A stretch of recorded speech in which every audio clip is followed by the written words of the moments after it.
All right, guys, today we've got this Mercedes-Benz C200 all masked up like it's ready for surgery. The only difference? Instead of a scalpel, we're using a spray gun. And yes, we're going metallic. So every mistake you make will shine brighter than your ex's forehead under club lights.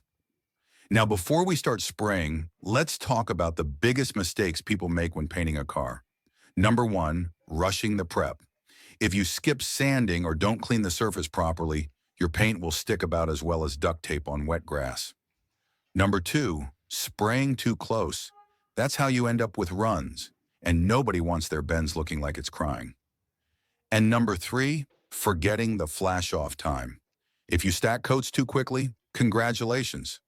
You just made orange peel, and not the tasty kind.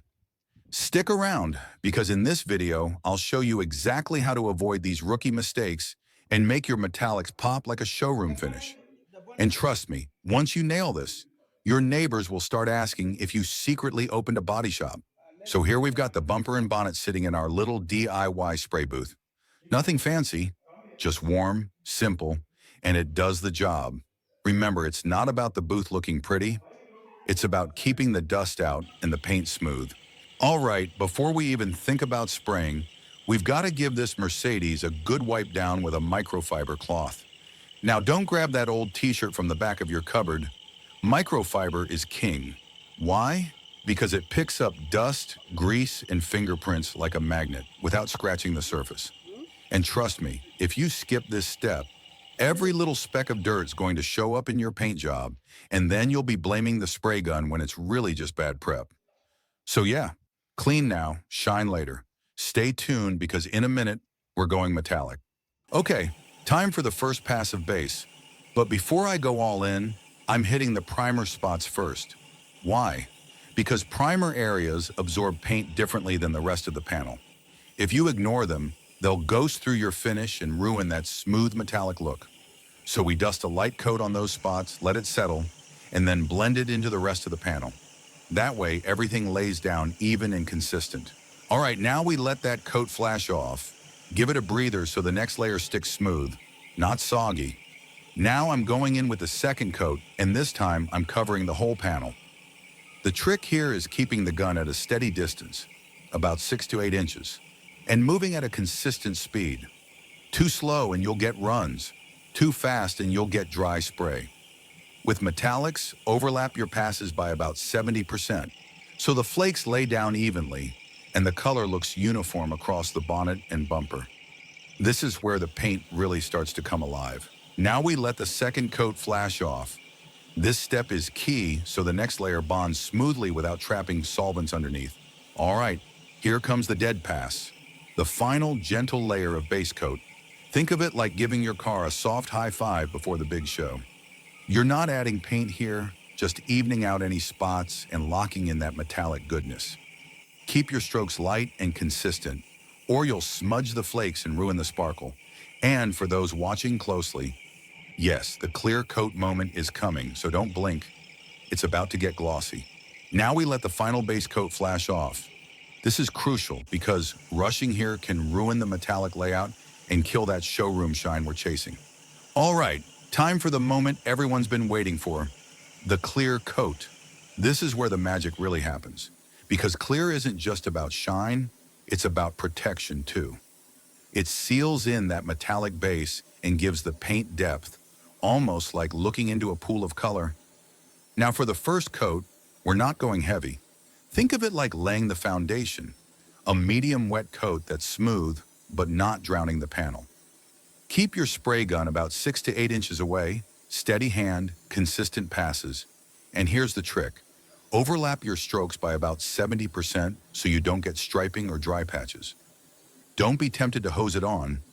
That's how you get runs, and trust me, fixing drips on clear coat is not fun. The goal here is even coverage and a nice tacky surface, so the next coat can grip perfectly. So we'll let this flash off in a minute, and then we'll build up that glossy, glass-like finish. Stay tuned.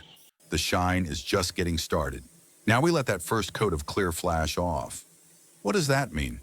Basically, we're giving the solvents a chance to evaporate so the surface gets tacky.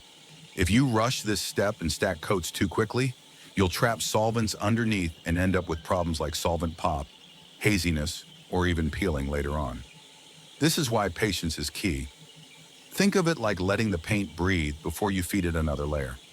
Usually it takes just a few minutes depending on temperature and airflow, but you'll know it's ready when the surface looks glossy but feels slightly sticky to the touch. So while it flashes, get your spray gun ready, because the second coat is where that real deep showroom shine starts to build. All right, now that the first coat is flashed off, it's time for the second coat of clear. And this is where the shine really kicks in. The goal here is to build depth and make that metallic base pop like glass. For this pass, you want a nice, even medium wet coat again, but slightly fuller than the first one. Keep that spray gun about 6 to 8 inches from the panel, steady movements, and don't forget your 70% overlap. Overlap is what keeps the finish smooth and consistent. No tiger stripes, no patchy shine. One big mistake people make here is tilting the gun or speeding up at the edges. Stay even from start to finish because edges love to show flaws. And remember, let the clear do the work. You're not trying to flood the panel, you're layering it. Once this coat settles, you'll already see the deep gloss taking shape. Now that the second coat of clear is down, we need to let it flash off properly. This stage is super important because we're not just waiting around, we're allowing the solvents to evaporate so the next coat can bond cleanly without trapping anything underneath. If you rush this step, you risk dull spots, solvent pop, or that cloudy haze nobody wants to see on their paint job. Patience here pays off big time. Think of it like baking a cake. If you stack on frosting before the first layer has set, it's going to slide all over the place. Same thing with clear coat. Depending on the temperature in your spray booth, it usually takes a few minutes. You'll notice the surface goes from a wet, glossy look to a slightly tacky finish. That tackiness is your green light. It means the surface is ready to grab onto the next coat. So don't be tempted to rush. Take a breath, check your panels, and get that spray gun ready. So on this Mercedes, I'm only doing 2 coats of clear, and that's more than enough. The first coat is like the base layer of a sandwich. It holds everything together. The second one is the top layer. That's where the gloss and protection really show up. You don't need to stack on coat after coat like you're making a 5-story burger. 2 coats, done right, will last, shine, and protect just fine. The trick isn't how many coats you spray, it's how evenly you lay them down. Quality over quantity. That's the key. Yeah, but if you need the third part of clear on your job you are working on, it's probably fine. Don't forget to subscribe.